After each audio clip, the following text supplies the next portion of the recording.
Queridos irmãos, a paz do Senhor Jesus, estamos iniciando mais um programa Teologia Viva e estamos estudando nesta temporada o tema geral, os 10 mandamentos, princípios de Deus para os nossos dias. E você é o nosso convidado especial para estar participando de mais este episódio. Pegue sua Bíblia, seu caderno de anotações e juntos vamos estudar a Palavra de Deus.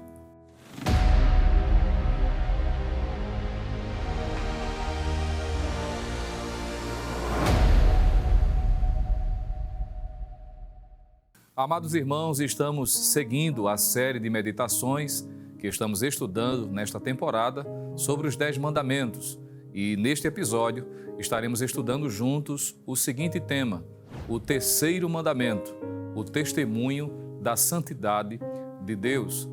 E o texto básico para esta meditação, que você pode estar conosco lendo neste momento, está no livro do Êxodo, capítulo 20, versículo de número 7. Leiamos juntos o que diz a palavra de Deus. Não tomarás o nome do Senhor teu Deus em vão, porque o Senhor não terá por inocente o que tomar o seu nome em vão. Seguindo com a nossa série de meditações sobre os 10 mandamentos, princípios de Deus para os nossos dias, no episódio de hoje estaremos refletindo sobre o terceiro mandamento do Decálogo e, como sempre, relacionando o princípio dele, extraído ou aplicado à vida cristã, extraído do mandamento e aplicado à vida cristã. O terceiro mandamento é o seguinte: não tomarás o nome do Senhor teu Deus em vão. Este mandamento diz de forma clara que é errado usar o nome de Deus em coisas vãs. A palavra vão, aqui encontrada no texto hebraico, significa algo insignificante, vazio, oco, inútil, sem valor, ilusório, sem fundamento real, fútil, frívolo, falso, ignorante e ineficaz. Em sua forma original, o terceiro mandamento refere-se a jurar falsamente pelo nome do Senhor, como podemos observar na seguinte expressão: nem jurareis falso pelo nome, pois profanaríeis o nome do vosso Deus. Eu sou o Senhor. Levítico, capítulo 19, versículo 12.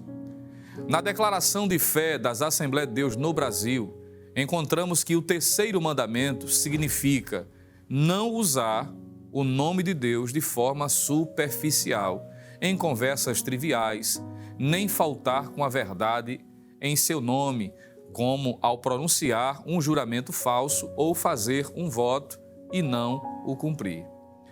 Esse mandamento, portanto, requer o uso santo e reverente do nome de Deus, de seus títulos, perfeições e atributos, quer por palavras ou obras e até mesmo em conversa comum e especialmente no culto religioso.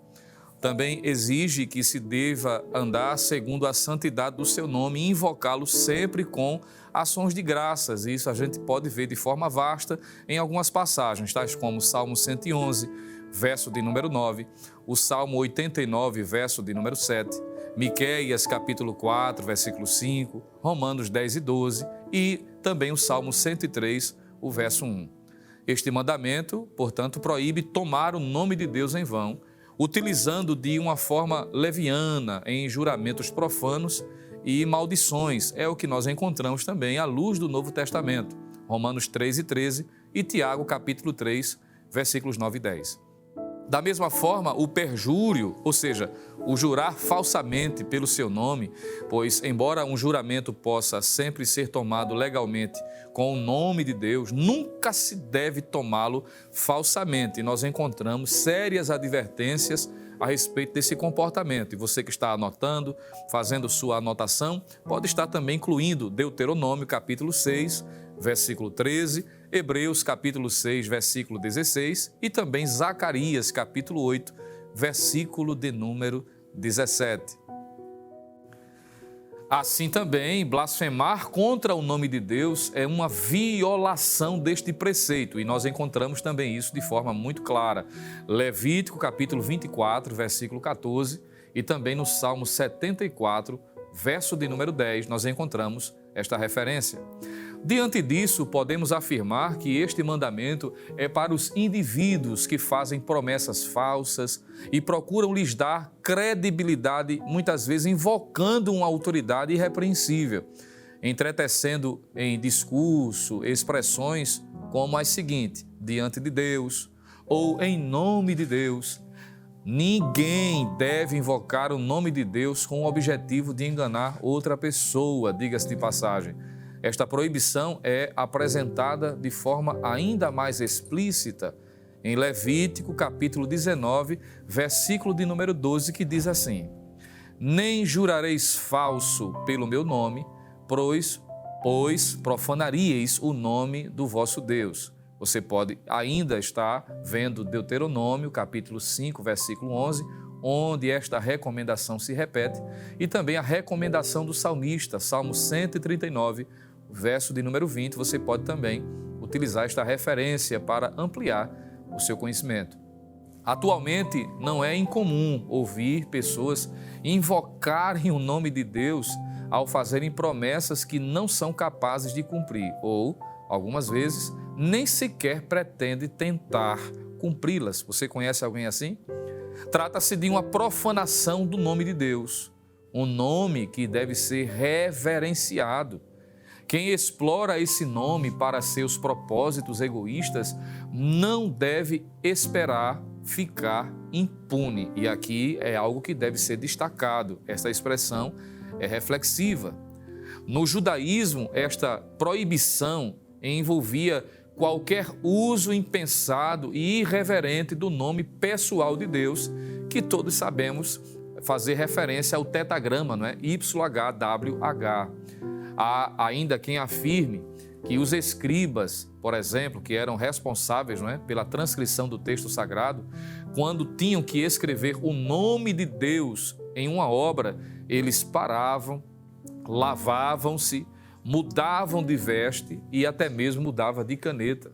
E somente assim escrevia. Logo em seguida, eles depositavam a caneta usada em um lugar onde nunca mais poderia ser usado por ninguém para escrever outra palavra. Percebe a seriedade? Ainda hoje, muitos judeus ortodoxos, para não usar o nome de Deus em vão, nem sequer dizem o nome Jeová ou Javé ou Iavé, como alguns queiram. Ao invés disso, eles usam a palavra Deus ou Adonai, uma vez que a frase hebraica utilizada lá no Decálogo também pode ser traduzida com a seguinte expressão: não pronunciarás o nome do Senhor. Os judeus do período pós-exílio, ou seja, pós-cativeiro babilônico, interpretaram esse mandamento como uma proibição de até mesmo proferir o nome de Deus, Javé ou Jeová. Assim, até hoje, nunca se referem a Deus pelo nome, substituindo-o sempre por um termo alternativo, geralmente Adonai, ou mesmo Deus, como já vimos, e alguns o Hashem, né? O nome, traduzido muitas vezes por versões de formas variadas. No entanto, esse mandamento não visa proibir o uso do nome de Deus. E eu vou repetir essa expressão. O mandamento encontrado no Decálogo, lá em Êxodo, capítulo 20, versículo de número 7, não tem como propósito proibir o uso do nome de Deus, mas sim proteger a integridade desse nome. Vejamos ainda algumas informações a respeito desse assunto, em específico, o terceiro mandamento e a banalização do nome de Deus. Este mandamento traz consigo um aviso específico, fica muito claro aqui.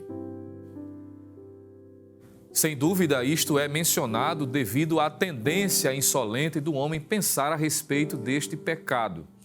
Observemos que o mandamento traz dentro de si uma severa advertência de Deus a respeito da desonra ao seu nome. Isso pode ser visto também em Êxodo capítulo 20, versículo 7, com a seguinte expressão: o Senhor não terá por inocente. Essa fala, portanto, demonstra que Deus não aceita a falta de reverência diante do seu nome. Sobre a seriedade do nome de Deus, podemos citar mais uma vez o pastor Ezequias Soares, quando ele diz que os nomes de Deus não são apenas uma indicação pessoal, mas inerentes à sua natureza e revelam suas obras e seus atributos. Quando a Bíblia faz menção do nome de Deus, está revelando o poder, a grandeza e a glória do Deus Todo-Poderoso. Além de mostrar seus atributos, o nome representa o próprio Deus. No Antigo Testamento, o castigo para o mau uso do nome de Deus era o apedrejamento, era uma pena capital. O texto bíblico diz o seguinte: e aquele que blasfemar o nome do Senhor certamente morrerá. Toda a congregação certamente o apedrejará, assim o estrangeiro como o natural. Blasfemando o nome do Senhor será morto. Levítico capítulo 24, versículo de número 16. Está implícito especificamente que o próprio Deus será o vingador daqueles que tomam o seu nome em vão. Percebemos que essa proibição estava ligada ao juramento falso, que era usar o nome de Deus para atestar uma declaração mentirosa, como se é repetido também no livro de Deuteronômio. Nós encontramos a expressão dizendo: não tomarás o nome do Senhor teu Deus em vão, porque o Senhor não terá por inocente ao que tomar o seu nome em vão. Deuteronômio capítulo 5, versículo de número 11. Ressaltamos, porém, que esse mandamento não exclui a recorrência ao nome do Senhor em juramentos verdadeiros, o que a Bíblia vai mostrar que era muito corriqueiro acontecer e Deus assim endossava. Você pode estar conferindo segundo o livro do Samuel, capítulo 2, versículo 27, Jeremias, capítulo 4, versículo de número 2, Números, capítulo 30, versículo de número 3 e 2 aos Coríntios, capítulo 1, versículo de número 23. Mas vamos ver então o terceiro mandamento e o Novo Testamento. Em várias ocasiões, Jesus refina os temas do Antigo Testamento e estende suas aplicações. Ao tratar dos juramentos no Sermão do Monte, por exemplo, ele nos aconselha a não jurar. Devemos ser pessoas de tal integridade que um sim ou um não basta para indicar o nosso compromisso ou a nossa recusa. Vejamos a recomendação. Outro sim, ouvistes, que foi dito aos antigos: não perjurarás, mas cumprirás teus juramentos ao Senhor. Eu, porém, vos digo que de maneira nenhuma jurareis nem pelo céu, porque é o trono de Deus, nem pela terra, porque é o escabelo de seus pés, nem por Jerusalém, porque é a cidade do grande rei, nem jurarás pela tua cabeça, porque não podes tornar um cabelo branco ou preto. Seja, porém, o vosso falar sim, sim, não, não, porque o que passa disso é de procedência maligna. Mateus capítulo 5, versículos 33 ao 37. Uma razão mais profunda para tal proibição pode ser vista no fato de que Deus era a única realidade viva para a mentalidade israelita. É por isso que seu nome era sempre envolvido nos votos e juramentos, normalmente na fórmula tal: tão certo como vive o Senhor, conforme 2 Samuel, capítulo 2, versículo de número 27. Usar tal frase e depois deixar de cumprir o voto era questionar a realidade da própria existência de Deus. Isso era um erro gravíssimo. Mas as autoridades religiosas de Israel classificaram os juramentos pelo menos em duas categorias, para suavizar, para flexibilizar o mandamento a seu bel prazer. Os que podiam ser descumpridos e os que não podiam.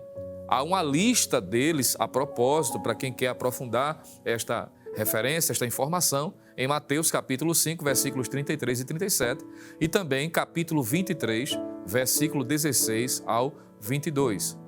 O Senhor Jesus reprovou com veemência essa violação, tanto dos escribas como também por parte dos fariseus. A interpretação rabínica da época permitia, pelo menos é o que se percebe, violar o terceiro mandamento e fazer de conta que ele não havia sido violado. Já pensou? Ressaltamos mais uma vez, e aqui é importante destacar, que a Bíblia não nos proíbe pronunciar o nome de Deus. Ela nos encoraja até mesmo a invocá-lo de coração e com temor, como podemos observar no seguinte salmo: cantai a Deus, salmodiai o seu nome, exaltai o que cavalga sobre as nuvens. Senhor é o seu nome, exultai diante dele. Salmo 68, verso de número 4. Aqui também se pode descobrir o poder moral para a injunção feita aos cristãos, isto é, não tomar o nome de Cristo em vão. Diz o texto: e tudo quanto pedirdes em meu nome, isso farei, a fim de que o Pai seja glorificado no Filho. João capítulo 14, versículo de número 13.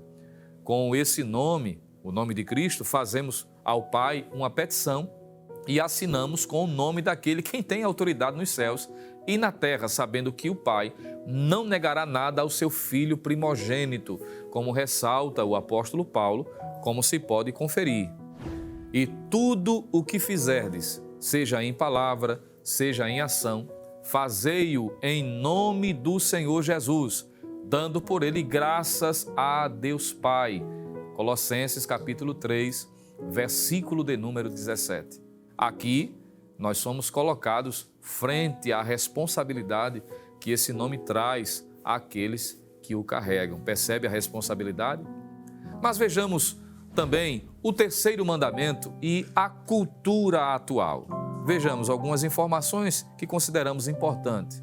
Na cultura brasileira, por exemplo, as expressões meu Deus, Deus me livre, se Deus quiser, ou mesmo Deus é testemunha, juro por Deus, que é uma muito popular, tornam-se tão frequentes e até populares que todos acabaram se acostumando em pronunciá-las. O problema não está no uso dessas palavras, mas na atitude do coração. Quando bem pensadas, essas expressões constituem uma oração, manifestam nossa confiança no Senhor e até mesmo testificam a sinceridade da nossa fé, não tem problema em usar. Por outro lado, não resta dúvida de que o uso impensado dessas frases não ajuda em nada. Pelo contrário, revela levianidade para com as coisas sagradas. E é isto que está em pauta no terceiro mandamento, lá em Êxodo capítulo 20. Este mandamento apresenta um aviso necessário para não se mencionar o nome de Deus em vão. E ainda é tão necessário como na época em que foi instituído. Se toma o nome de Deus em vão em algumas circunstâncias e por algumas razões que nós podemos aqui mencionar. Por exemplo, por hipocrisia. É quando se faz uma profissão do nome de Deus, mas não vive à altura de tal profissão. Aqueles que mencionam o nome de Cristo, mas não se afastam da iniquidade, como este nome os obriga a fazer, o mencionam em vão e, consequentemente, a sua adoração se constitui vã, conforme está em Mateus capítulo 15, versículos 7 ao versículo de número 9. As suas oblações, ou seja, as suas ofertas, também são vãs. Isaías capítulo 1, versículo 11 e versículo 13. E a sua religião, diz o apóstolo Tiago na sua epístola, capítulo 1, versículo 26, também é vã.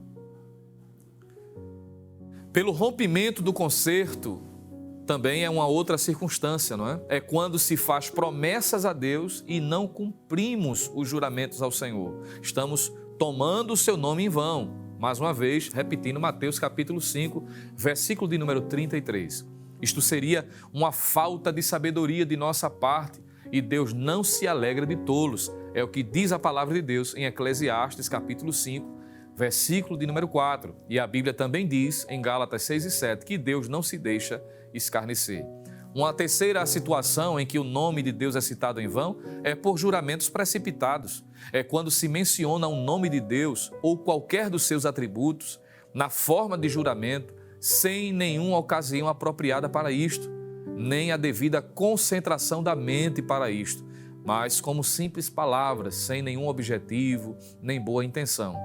Um outro ponto também a considerar dentro desse contexto, por falsos juramentos, Pessoas, muitas vezes, pensam, alguns teólogos, que este é o objetivo principal do texto deste mandamento. É uma parte do respeito religioso que os judeus eram ensinados a prestar ao seu Deus, era jurar pelo seu nome. É o que está em Deuteronômio, capítulo 10, versículo 20. Mas eles os ofenderiam, em vez de honrá-lo, se o chamassem para ser testemunha de uma mentira. Observe, portanto, a seriedade que a Bíblia apresenta a respeito deste mandamento. Podemos concluir dizendo que o nome é muito mais que um rótulo que mostra a identidade de uma pessoa. Vimos que o nome engloba todo o ser da pessoa, quem ela é, como ela é, seus atributos, particularidades e até mesmo atitudes.